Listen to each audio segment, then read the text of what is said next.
Hi friends, ಎಲ್ಲರೂ ಹೇಗಿದ್ದೀರಾ? ಚೆನ್ನಾಗಿದ್ದೀರಾ ಅಂತ ಭಾವಿಸ್ತಾ ವಿಡಿಯೋಗೆ ಹೋಗೋಣ. ಥರ್ಡ್ ಐ ಕರ್ನಾಟಕ 09 ನಮ್ಮ ಚಾನಲ್ಗೆ ಸ್ವಾಗತ. ಅತ್ಯದ್ಭುತ ಅನುಭವಕ್ಕೆ ದಯವಿಟ್ಟು ಇಯರ್ ಫೋನನ್ನು ಬಳಸಿ. ವೈವಿಧ್ಯಮಯ ಸಂಸ್ಕೃತಿಯ ನಾಡಾದ ನಮ್ಮ ಭಾರತವು ವರ್ಷವಿಡೀ ಅನೇಕ ಹಬ್ಬಗಳನ್ನು ಆಚರಿಸುತ್ತದೆ. ಈ ವೈವಿಧ್ಯತೆಯ ನಮ್ಮ ಶ್ರೀಮಂತ ಸಾಂಸ್ಕೃತಿಕ ಪರಂಪರೆಗೆ ಸಾಕ್ಷಿಯಾಗಿದೆ ಮತ್ತು ಜನರಲ್ಲಿ ಏಕತೆ ಮತ್ತು ಸಾಮರಸ್ಯದ ಪ್ರಜ್ಞೆಯನ್ನು ಬೆಳೆಸುತ್ತದೆ.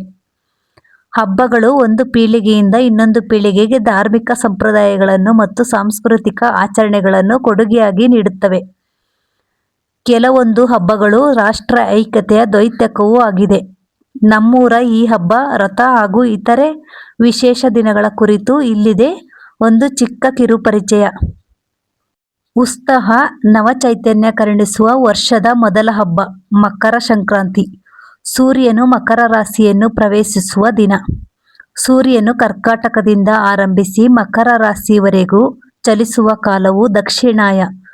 ಮಕರ ಸಂಕ್ರಮಣದಿಂದ ಕರ್ಕಾಟಕದವರೆಗಿನ ಚಲನೆಯ ಕಾಲವು ಉತ್ತರಾಯಣ. ಹಿಂದೆ ಇದು ಅಯನದ ಆರಂಭ ಬಿಂದುವಾಗಿತ್ತು. ಉತ್ತರಾಯಣದಲ್ಲಿ ಸ್ವರ್ಗದ ಬಾಗಿಲು ತೆರೆದಿರುತ್ತದೆ. ಈ ಸಮಯದಲ್ಲಿ ಮೃತರಾದವರು ಸ್ವರ್ಗಕ್ಕೆ ಹೋಗುತ್ತಾರೆ ಎಂಬ ನಂಬಿಕೆ ಇದೆ. ಶ್ರೀಕೃಷ್ಣನು ಭಗವದ್ಗೀತೆಯಲ್ಲಿ ಆಯಣಗಳಲ್ಲಿ ಉತ್ತರಾಯಣವೇ ಅತಿ ಶ್ರೇಷ್ಠ ಎಂದಿದ್ದಾನೆ. ಹಾಗಾಗಿ ಕುರುಕ್ಷೇತ್ರದ ಯುದ್ಧದಲ್ಲಿ ಭೀಷ್ಮ ಪಿತಾಮಹರು ಯಮಯಾತನೆಯನ್ನು ಅನುಭವಿಸುತ್ತಿದ್ದರು.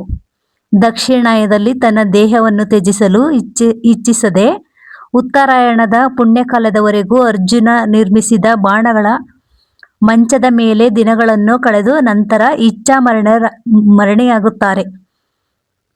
ಇದಲ್ಲದೆ ಬ್ರಹ್ಮನು ಈ ಜಗತ್ತಿನ ಸೃಷ್ಟಿಯನ್ನು ಪ್ರಾರಂಭಿಸಿದ್ದು, ಶಿವ ಮತ್ತು ಪಾರ್ವತಿಯರು ವಿವಾಹವಾಗಿದ್ದು, ಇಂದ್ರನಿಗೆ ಗೌತಮರು ಶಾಪ ವಿಮೋಚನೆ ಮಾಡಿದ್ದು, ನಾರಾಯಣನು ವರಾಹ ಅವತಾರದಿಂದ ಭೂಮಿಯ ಮೇಲೆ ಪಾದಸ್ಪರ್ಶ ಮಾಡಿದ್ದು, ಸಮುದ್ರ ಮಂಥನದಲ್ಲಿ ಮಹಾಲಕ್ಷ್ಮಿಯ ಅವತರಿಸಿದ್ದು ಉತ್ತರಾಯಣ ಕಾಲದಲ್ಲಿಯೇ. ಹಾಗಾಗಿ ಬಹುತೇಕ ವಿವಾಹಗಳು, ನಾಮಕರಣ, ಚೌಲ, ಉಪನಯನ ಮತ್ತು ಗೃಹ ಪ್ರವೇಶಗಳಂತಹ ಶುಭ ಸಮಾರಂಭಗಳು ಉತ್ತರಾಯಣದ ಕಾಲದಲ್ಲೇ ಮಾಡಲ್ಪಡುತ್ತವೆ. ಹಳ್ಳಿಗಳಲ್ಲಿ ಸಂಕ್ರಾಂತಿ ಹಬ್ಬವನ್ನು ಬಹಳ ಸಂಭ್ರಮ ಮತ್ತು ಸಡಗರದಿಂದ ಆಚರಿಸಲಾಗುತ್ತದೆ.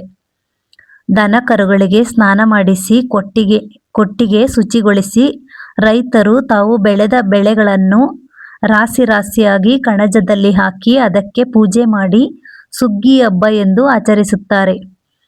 ಎಳ್ಳು, ಬೆಲ್ಲ, ಕೊಬ್ಬರಿ, ಹುರಿಗಡಲೆ ಮತ್ತು ಕಡಲೆಕಾಯಿ ಬೀಜದ ಮಿಶ್ರಣದ ಜೊತೆಗೆ ಸಕ್ಕರೆಯ ಪಾಕದಿಂದ ತಯಾರಿಸಿದ ಸಕ್ಕರೆ ಅಚ್ಚು ಮತ್ತು ಕಬ್ಬನ್ನು ಇಟ್ಟು ಪೂಜಿಸುತ್ತಾರೆ. ಹೊಸ ಅಕ್ಕಿ ಸುಗ್ಗಿ ಎಂದರೆ ಪೊಂಗಲ್ ಈ ದಿನದ ವಿಶೇಷ. ಈ ದಿನವನ್ನು ಪೊಂಗಲ್ ಎಂದು ಕೂಡ ಕರೆಯಲಾಗುತ್ತದೆ.